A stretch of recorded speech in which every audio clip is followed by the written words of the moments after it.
तो दोस्तों फाइनली आप लोग क्लास 10th में पहुंच चुके हैं और आज आप लोगों का क्लास 10th का सोशल साइंस का पहला क्लास होने वाला है। और ये पहला क्लास दोस्तों आपका 4 से 5 नंबर पक्का करा देने वाला है। जी हाँ दोस्तों, ये हमारी प्रहार सीरीज की पहली क्लास होने वाली है। और दोस्तों आज हम पढ़ने वाले हैं सोशल साइंस का पहला चैप्टर यूरोप में राष्ट्रवाद। आपको पता होगा दोस्तों कि इस चैप्टर से हमेशा एक लॉन्ग आंसर और एक शॉर्ट आंसर आता है। और दोस्तों ये वीडियो देखने के बाद में आपका 4 से 5 नंबर बिल्कुल पक्का हो जाने वाला है। इसीलिए वीडियो को एक भी सेकंड स्किप मत करना और वीडियो में लास्ट तक बने रहिएगा।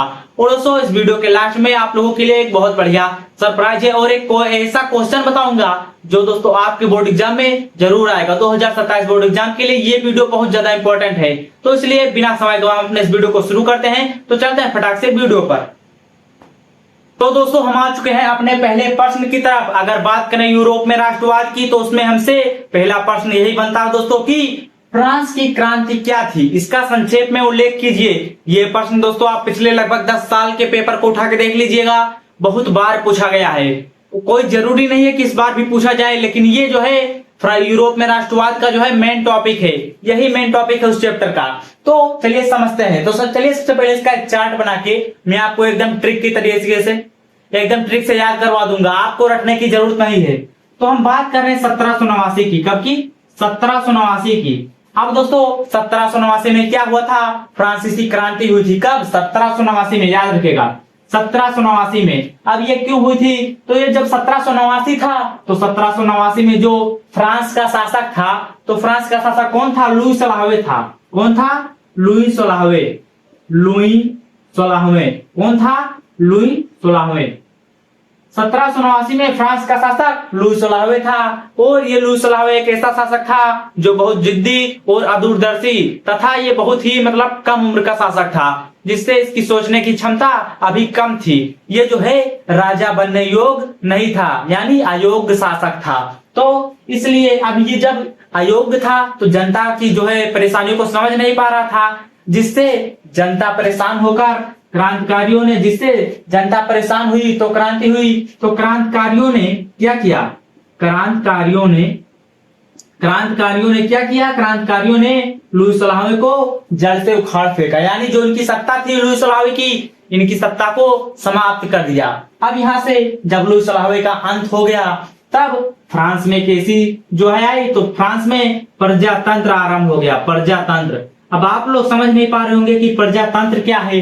तो प्रजातंत्र वो है जिसमें प्रजा की शक्ति चले। जैसे प्रजातंत्र, पहले एक बार लिख दीजिए, प्रजातंत्र का आरंभ हुआ और राजतंत्र समाप्त हुआ। क्या हुआ? राजतंत्र समाप्त हुआ। अब राजतंत्र क्या है? तो राजतंत्र यानी राजा की शक्ति।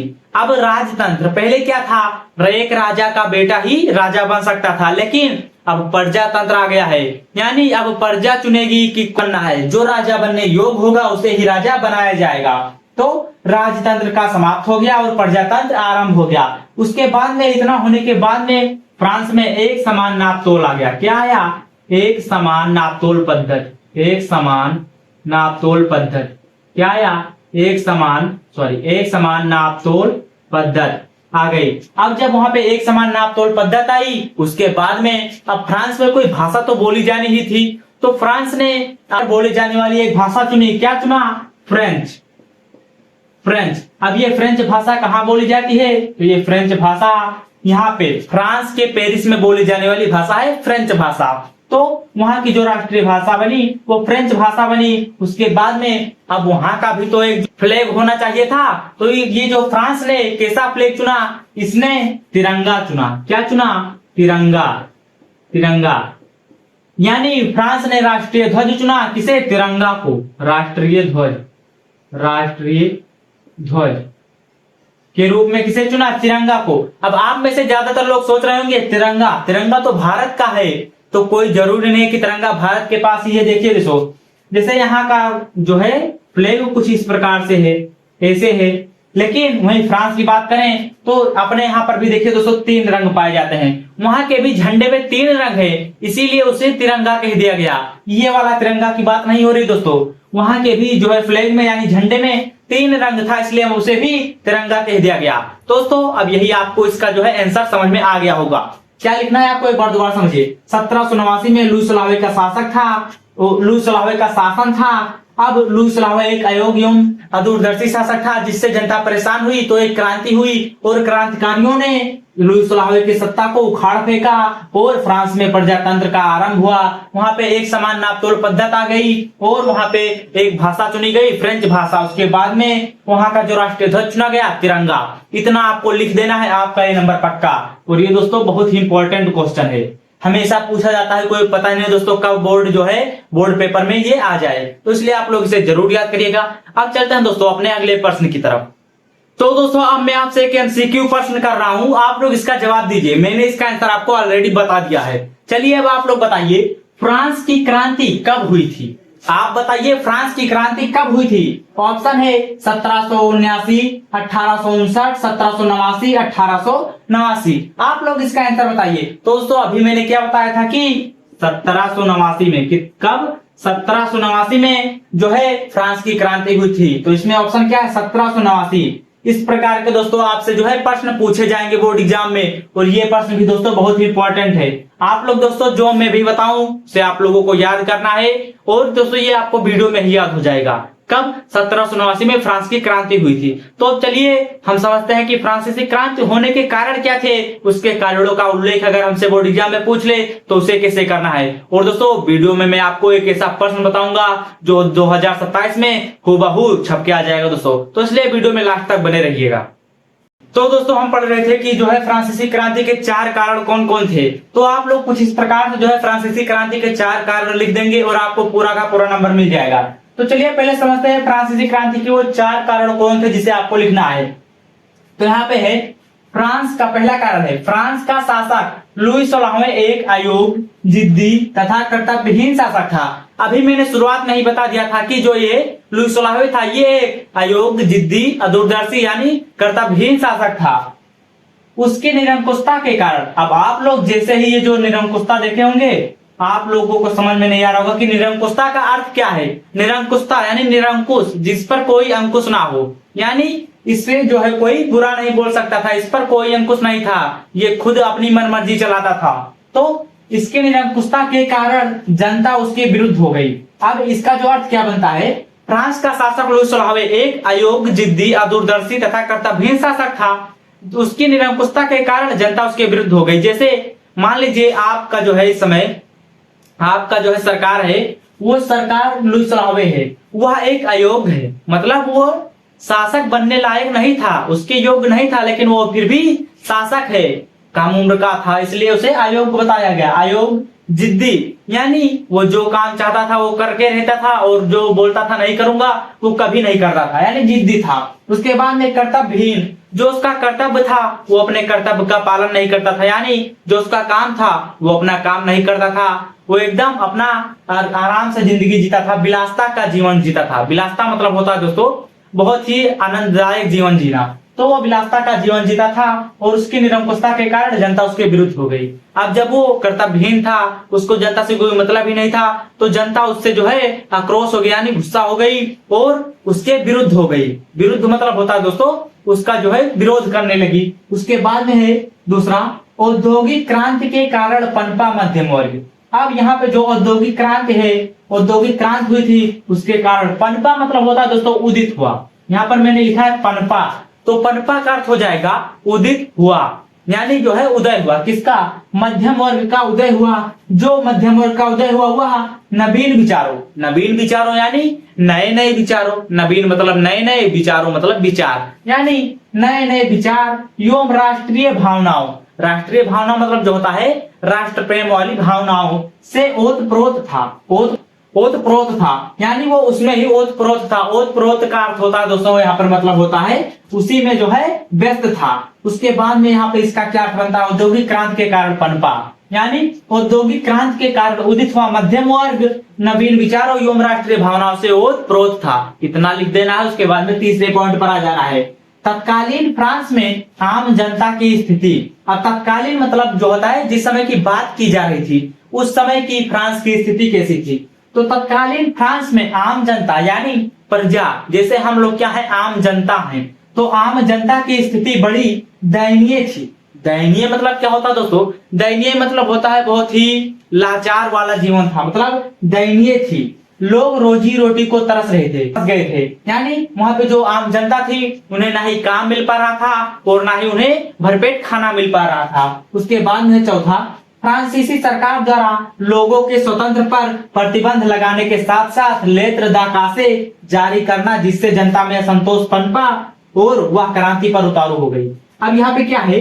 फ्रांसीसी सरकार द्वारा लोगों के स्वतंत्रता पर प्रतिबंध लगाने के साथ साथ, यानी जैसे एक सरकार है, ये जो लुई सलावे था, ये क्या किया? अपने प्रजा की जो स्वतंत्रता थी, स्वतंत्रता मतलब जैसे मुझे स्वतंत्रता है बोलने का, मतलब बोलने का मुझे अधिकार है, तो ये मेरी स्वतंत्रता है।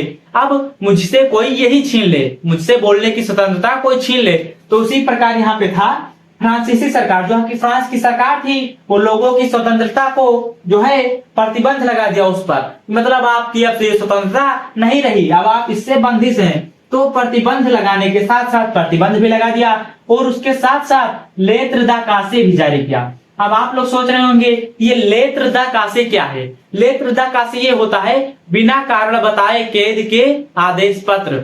समझे दोस्तों? बिना कारण बताए कैद के आदेश पत्र, यानी आपका, यानी जैसे आपका कोई कसूर भी ना हो लेकिन फिर भी आपको जो है कैद करने का पत्र भेज दिया जाए, यानी बिना कारण बताए। आप उससे कारण नहीं पूछ सकते थे कि मुझे क्यों गिरफ्तार किया जा रहा है। आपको बिना कारण बताए कैद का आदेश पत्र भेजता था और आप उससे कारण भी नहीं पूछ पा रहे थे, वो अभी जारी कर दिया। जिससे क्या हुआ? जनता में असंतोष पनपा। असंतोष मतलब संतोष नहीं थे, असंतोष पनपा। पनपा मतलब वही दोस्तों, उदित हुआ। असंतोष पनपा और वह क्रांति पर उतारू हो गई, यानी वहां की जो जनता थी वह क्रांति पर उतारू हो गई। अब इसका सीधा सीधा एक पॉइंट क्या बनता है? यही चारों जो है फ्रांसीसी क्रांति के 4 कारण थे और ये बहुत इंपॉर्टेंट कारण है, इसे आपको याद करना पड़ेगा। क्या है? पहला ये, फ्रांस का जो है फ्रांस का शासक लुई सलावे एक अयोग्य, जिद्दी, अदूरदर्शी तथा कर्तव्यहीन शासक था और उसकी निरंकुशता से जनता उसके विरुद्ध हो गई। ये एक पॉइंट बना। उसके बाद में आपका जो दूसरा पॉइंट है यहाँ पे, औद्योगिक क्रांति। क्या है? औद्योगिक क्रांति के कारण पनपा मध्यम वर्ग नवीन विचारों और राष्ट्रीय भावनाओं से ओतप्रोत था। उसके बाद में आपसे तीसरा पॉइंट बनता है, तत्कालीन फ्रांस में आम जनता की स्थिति बड़ी दयनीय थी तथा लोग रोजी रोटी को तरस रहे थे। उसके बाद में हमारा चौथा पॉइंट बनना है, फ्रांसीसी सरकार द्वारा लोगों के स्वतंत्रता पर प्रतिबंध लगाने के साथ साथ लेत्र दाकासे जारी करना, जिससे जनता में संतोष पनपा और जनता क्रांति पर उतारू हो गई। दोस्तों आप लोगों को ये बहुत बोरिंग लग रहा होगा, लेकिन ये बिल्कुल भी बोरिंग नहीं होने वाली है, क्योंकि ये एसएसटी ऐसा ही सब्जेक्ट है। सोशल साइंस जो है ये बोरिंग ही लगता है, लेकिन जब आप इसे अच्छे से पढ़ने लग जाएंगे तो ये आपको बिल्कुल भी बोरिंग नहीं लगेगा। अभी आज ये आपका पहला क्लास था तो इसलिए आपको बोरिंग लग रहा है, लेकिन जैसे जैसे आप इसमें इंटरेस्ट आपका बढ़ेगा वैसे वैसे ये आपको जो है इंटरेस्टिंग लगने लगेगा। तो इसीलिए अभी आप लोग जज मत करिए कि सोशल साइंस बहुत बेकार सब्जेक्ट है, ऐसा कुछ नहीं है, बहुत ही आसान है, बहुत अच्छे से पढ़ाऊंगा। तो इतना समझ में आ गया? अगर समझ में आ गया है तो वीडियो को लाइक कर दीजिए और हम चलते हैं अपने अगले पॉइंट की तरफ। तो दोस्तों एक बहुत ही इंपॉर्टेंट टॉपिक जो कि दोस्तों जर्मनी का एकीकरण, ये बहुत ही इंपॉर्टेंट टॉपिक है दोस्तों आपके बोर्ड एग्जाम के लिए। ये दोस्तों जब भी आएगा दोस्तों बहुत ही अच्छा नंबर आपको दिला कर जाएगा और ये प्रश्न आपको बहुत ही आसान है समझने में, जो कि है जर्मनी का एकीकरण। आप देख लीजिएगा पिछले कई सालों में ये भी प्रश्न आया हुआ है और दोस्तों मैं ये गारंटी लेता हूं हो सकता है 2027 में ये भी आ जाए, इसलिए मैं इसमें दोस्तों वेरी इंपॉर्टेंट लिख रहा हूं। आप लोग दोस्तों लिख लीजिएगा, इस क्वेश्चन को कहीं एक नोट कर लीजिएगा कि ये 2027 में आने वाला है। दोस्तों चलिए समझते हैं ये जो जर्मनी का एकीकरण कैसे हुआ। तो यहाँ से चलिए शुरू करते हैं। राष्ट्रवादी भावनाएं मध्यम वर्गीय जर्मन लोगों में काफी व्याप्त थी। राष्ट्रवादी भावना यानी राष्ट्र से संबंधित भावनाएं मध्यम वर्गीय यानी मध्यम वर्ग के लोगों, मध्यम वर्ग के जर्मन लोगों में, यानी जो हाँ जर्मनी में मध्यम वर्ग के लोग थे उनमें राष्ट्रीय भावनाएं क्या थी? व्याप्त थी। अब व्याप्त मतलब क्या होता है? यानी भरी थी, यानी उनके अंदर भरी हुई थी। उसके आगे है उन्होंने 1848 में कब 1848 में जर्मन महासंघ के, अब जर्मन महासंघ क्या है दोस्तों? ये एक जो है महासंघ है। तो जर्मन महासंघ के विभिन्न इलाकों को जोड़कर एक निर्वाचित संसद द्वारा शासित राष्ट्र राज्य बनाने का प्रयास किया। क्या किया है यहाँ पे ध्यान दीजिए। उन्होंने 1848 में जर्मन महासंघ के कुछ इलाकों को जोड़कर एक निर्वाचित संसद द्वारा, यानी कोई संसद द्वारा निर्वाचित शासित राष्ट्र राज्य, शासित राष्ट्र राज्य मतलब जो है यहाँ पे एक निर्वाचित संसद द्वारा शासित राष्ट्र राज्य बनाने का प्रयास किया था, मगर हुआ नहीं। मगर इस पहल को यानी मगर इस बारी को, बारी होता है पहल मतलब बारी, मगर इस पहल को राजशाही और फौज की ताकत, राजशाही यानी वहां का जो राजा थे उनकी राजशाही और फौज की ताकत यानी सेना की ताकत ने मिलकर दबा दिया। क्या दबा दिया? उन्होंने जो 1848 में महासंघ के इलाकों को जोड़कर एक शासित राष्ट्र राज्य बनाने का प्रयास किया था, उसको राजशाही और फौज की ताकत ने मिलकर दबा दिया, खत्म। उसके आगे है उनका परसा के बड़े भूस्वामियों ने भी समर्थन किया। उनका परसा के बड़े भूस्वामियों ने, अब भूस्वामियों क्या होता है? भू मतलब होता है भूमि, स्वामियों मतलब उसके जो है स्वामी, यानी जो बड़े बड़े जमींदार थे, कहाँ के? परसा के। उसके बाद पर यहाँ पर है उनका परसा के बड़े भूस्वामियों ने भी समर्थन किया, यानी जो परसा के बड़े बड़े जमींदार थे उन्होंने भी उनका समर्थन किया। किनका? उनका समर्थन किया यहाँ पे राजशाही और फौज की ताकत ने। समझे दोस्तों, यहाँ पे जहां ये बात की जा रही है राजशाही और फौज की ताकत, उनका परसा के बड़े भूस्वामियों ने भी समर्थन किया यहाँ पे। उसके बाद परसा ने राष्ट्रीय एकीकरण के आंदोलन का नेतृत्व संभाला। किसने संभाला? परसा ने संभाला। क्या संभाला? ये जो राष्ट्रीय एकीकरण का आंदोलन चलने वाला था इसका नेतृत्व संभाला। नेतृत्व मतलब उसका जो पूरा कमांड था वो अपने हाथ में ले लिया। किसने लिया? परसा ने लिया। तो यहाँ पर क्या बना? जर्मनी के एकीकरण का नेतृत्व किसने संभाला? जर्मनी के एकीकरण का आंदोलन का नेतृत्व परसा ने उस पे क्या किया, मतलब उसका जो है संभाला। के बाद है उसका मुख्यमंत्री ऑटो वान बिस्मार्क। किसका मुख्यमंत्री? यहाँ पे बात किया जा रहा है वहां की मुख्यमंत्री की, जो कि है ऑटो वान बिस्मार्क। ऑटो वान बिस्मार्क ये उसका नाम है दोस्तों, ऑटो वान बिस्मार्क। कभी कभी क्या होता है बोर्ड एग्जाम में आ जाता है ऑटो वान बिस्मार्क कौन था, उल्लेख कीजिए, तब दोस्तों आपको ऐसा भी प्रश्न आपको देखने को मिल सकता है। इसीलिए आप लोग ऑटो वान बिस्मार्क के बारे में जरूर पढ़ के जाइएगा। उसके बाद में है इस प्रक्रिया का जनक था। कौन था? वहां का मुख्यमंत्री ऑटो वान बिस्मार्क किस प्रक्रिया का जनक था? इस प्रक्रिया का, जर्मनी के एकीकरण की जो है प्रक्रिया का जनक था। कौन? ऑटो वान बिस्मार्क इस प्रक्रिया का जनक था, जिसने परसा की सेना और नौकरशाही की मदद ली। किसने परसा की सेना की मदद ली? किसने? ऑटो वान बिस्मार्क ने परसा की सेना की और वहां के नौकरशाही की मदद ली। और उसके बाद में 7 वर्ष के दौरान, यानी 7वें वर्ष में ऑस्ट्रिया, डेनमार्क और फ्रांस से 3 युद्ध हुए और तीनों युद्धों में कौन जीता? परसा की जीत हुई और एकीकरण की प्रक्रिया पूरी हुई। अब एक बार अच्छे से दोहरा रहा हूं, इस बार आपको पक्का याद हो जाएगा। यहाँ पे क्या है? राष्ट्रवादी भावनाएं मध्यम वर्गीय जर्मन लोगों में काफी व्याप्त थी। क्या? राष्ट्रवादी भावनाएं मतलब मध्यम वर्गीय जर्मन लोगों में, यानी जो जर्मन के लोग थे मध्यम वर्गीय, उनमें राष्ट्रवादी भावना क्या थी? भरी हुई थी। आपको ऐसे लिखना है, क्या लिखना है? राष्ट्रवादी भावनाएं मध्यम वर्गीय जर्मन लोगों में काफी व्याप्त थी। उसके आगे है उन्होंने 1848 में जर्मन महासंघ के विभिन्न इलाकों को जोड़कर एक निर्वाचित संसद द्वारा शासित राष्ट्र राज्य बनाने का प्रयास किया। दोस्तों ये इतना आसान भाषा में केवल इसी चैनल पर मिलेगा। बाकी दोस्तों आप लोग कोई भी बुक उठा के देख लीजिए, उसमें दोस्तों आपको बहुत ही अजीब तरीके से लिखा हुआ मिलेगा, जो कि आपको नहीं समझ में आने वाला। यहाँ पे क्या है? उन्होंने 1848 में जर्मन महासंघ के विभिन्न इलाकों को जोड़कर, यानी अलग अलग इलाकों को जोड़कर एक निर्वाचित संसद द्वारा शासित राष्ट्र राज्य बनाने का प्रयास किया। मगर क्या हुआ? ये संभव नहीं हो पाया। मगर इस पहल को राजशाही और फौज की ताकत ने मिलकर दबा दिया। क्या कर दिया? यहाँ पे है राजशाही और फौज की ताकत ने मिलकर दबा दिया। उसके बाद में है उनका परसा के बड़े भूस्वामियों ने भी समर्थन किया और उनका परसा के बड़े जमींदारों ने भी खूब समर्थन किया। उसके आगे है यहाँ पे उसके बाद परसा ने राष्ट्रीय एकीकरण के आंदोलन का नेतृत्व क्या किया? संभाल लिया। क्या हुआ? अब यहाँ पे जो जर्मनी का एकीकरण के आंदोलन का नेतृत्व था उसका कमांड परसा ने ले लिया। तो यहाँ पर क्या है? उसके बाद परसा ने राष्ट्रीय एकीकरण के आंदोलन का नेतृत्व संभाला और उसका मुख्यमंत्री, किसका मुख्यमंत्री, पर्सा का मुख्यमंत्री ऑटो वन बिस्मार्क इस प्रक्रिया का जनक था। अब आपसे 1 नंबर का प्रश्न बन सकता है कि जर्मनी के एकीकरण की प्रक्रिया का जनक कौन था? आप बिना सोचे समझे मार दीजिएगा, ऑटो वन बिस्मार्क। उसके बाद में है जिसने पर्सा की सेना, किसने? ऑटो वन बिस्मार्क ने पर्सा की सेना और नौकरशाही की मदद ली।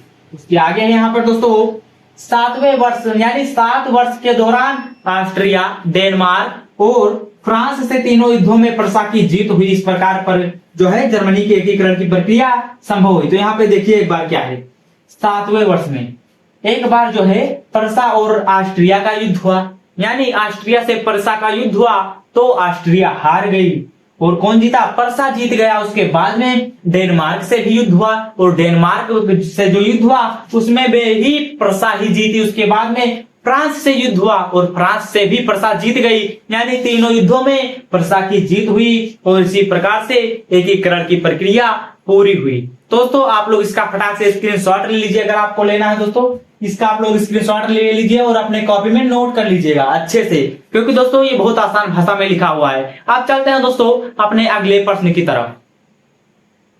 तो दोस्तों आपसे एक प्रश्न और भी बन सकता है कि फ्रांस की क्रांति हुई इसका यूरोप पर क्या प्रभाव पड़ा? तो आप इसका क्या जवाब देंगे? तो आप इसका आंसर जो है कुछ इस प्रकार देंगे।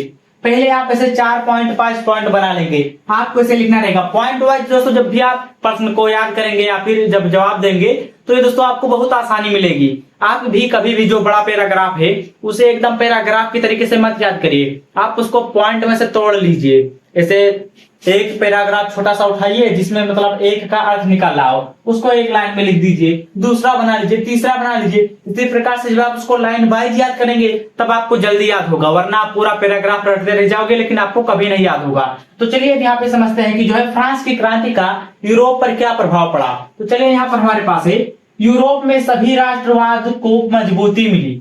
क्या हुआ जब ये जो है फ्रांस की क्रांति हुई तो यूरोप में जो सभी लोग राष्ट्रवाद थे इनको क्या मिल गई? मजबूती मिल गई। क्यों मिली? क्योंकि फ्रांस की क्रांति हुई तब इनको मजबूती मिल गई। उसके बाद में है और राष्ट्र राज्यों का उदय होने लगा, यानी जब फ्रांस से क्रांति हुई तो उसके बाद में यहाँ पे राष्ट्रवाद को क्या मिलने लगी? मजबूती मिली और राष्ट्र राज्यों का उदय होने लगा। उसके बाद में लोकतंत्रीय सिद्धांत को विश्व आधार मिला, यानी जो लोकतंत्र सिद्धांत थे उनको विश्व के लेवल पर ले जाया गया, यानी विश्व के लेवल पर पहुंच गया। जैसे मैं बात कर रहा हूं यहाँ पे क्या है, लोकतंत्रीय सिद्धांत को विश्व का आधार मिल गया, यानी यहाँ पर क्या मतलब बनना है, जो लोकतंत्रीय सिद्धांत था उसको अब क्या हुआ? विश्व लेवल पर पहुंचा दिया गया, मतलब वो विश्व लेवल पर पहुंच गया। यहाँ पे क्या है? विश्व आधार मिला। तथा सरकार जनता द्वारा जनता के लिए होनी चाहिए, इस विचार पर बल दिया जाने लगा। यहाँ पे क्या है? अब ये कह रहा है सरकार जनता द्वारा जनता के लिए होनी चाहिए, यही जो है हमारा लोकतंत्र है। हमारा लोकतंत्र क्या कहता है कि सरकार जनता द्वारा जनता के लिए होनी चाहिए, तो इसी विचार पर जो है बल दिया जाने लगा। कब? जब 1789 की क्रांति हो गई, उसके बाद में यूरोप में क्या हुआ? लोकतंत्र सिद्धांत को विश्व आधार मिल गया तथा सरकार जनता द्वारा जनता के लिए होनी चाहिए, इस विषय पर बल दिया जाने लगा। उसके बाद में क्या हुआ? वहां पे यूरोप में समाजवादी विचारधारा पर बल दिया गया। समाजवादी विचारधारा जैसे भेदभाव, उच्च नीच, मतलब जातिवाद जो था उसे खत्म किया गया। समाजवाद यहाँ पे विचार आ गया। कौन सी विचारधारा? समाजवादी विचारधारा। और ये सबसे अच्छे विचारधारा दोस्तों। जातिवाद विचारधारा बहुत ही गलत है, एक दूसरे के जाति के आधार पर जो है बांटना, ये बहुत गलत है। तो यहाँ पे क्या हुआ? यूरोप में समाजवादी विचारधारा पर बल दिया जाने लगा। उसके बाद में बल दिया जाने लगा। चौथा पॉइंट है यूरोप के अन्य राष्ट्र के लोग भी, यानी यूरोप के अलावा अन्य राष्ट्र के लोग भी मानवीय अधिकारों की मांग करने लगे। मानवीय यानी मानव के अधिकारों की। जैसे अगर हम बात करें खुद की, दोस्तों जैसे मान ले जाए अपनी सरकार हम लोगों को पूरी तरह से घेर ले और दोस्तों वही जो है लूज सुलहवे हो जाए, तो हम क्या करेंगे? अपने अधिकार की मांग करने लगेंगे, यानी हम मानव है तो मानवीय अधिकारों की मांग करने लगेंगे सरकार से। तो वही यहाँ पर हो रहा था। यूरोप के अन्य यानी यूरोप के साथ साथ अन्य राष्ट्र के लोग भी मानवीय अधिकारों की मांग करने लगे। उसके बाद में है पांचवा, यूरोप के निरंकुश राजतंत्रों ने अपने यहाँ क्रांतिकारियों का दमन करना प्रारंभ कर दिया या फिर आरंभ कर दिया। दमन मतलब क्या होता दोस्तों, उनको खत्म करना। किनको? क्रांतिकारियों को खत्म करना। और कौन कर रहा था? यूरोप के निरंकुश राजतंत्र ने। निरंकुश राजतंत्र यानी जिस पर कोई अंकुश ना हो और वह राजा शासन पर हो, यानी जैसे लुई सलाहवे। यहाँ पे सीधे बात की जाए तो एकदम सीधा सीधा एग्जाम्पल लुई सलाहवे निकल रहा है। निरंकुश राजतंत्र यानी वो भी एक निरंकुश राजतंत्र ही था।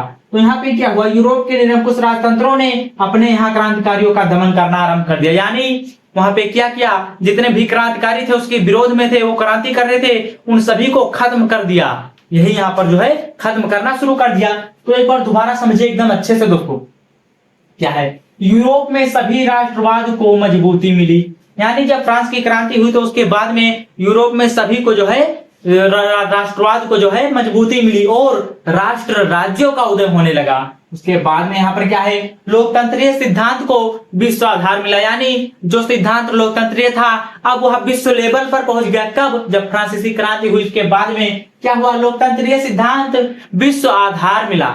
उसके बाद में यहाँ आता था सरकार जनता द्वारा जनता के लिए होनी चाहिए, इस विषय पर बल दिया जाने लगा। इतना ध्यान रखिए, ये पॉइंट बहुत इंपॉर्टेंट है। लोकतंत्रीय सिद्धांत को विश्वाधार मिला और सरकार जनता के लिए तथा जनता द्वारा जनता के लिए होनी चाहिए, इस विषय पर बल दिया जाने लगा। उसके बाद में है यूरोप में समाजवादी विचारधारा पर बल दिया जाने लगा।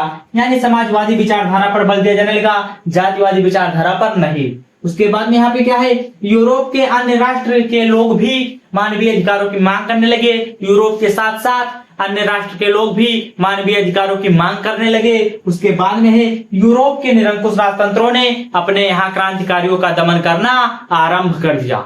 यही है दोस्तों हमारा क्या है, यही प्रभाव पड़े थे हमारे यूरोप पे कि इसमें से कुछ सुधार हुए।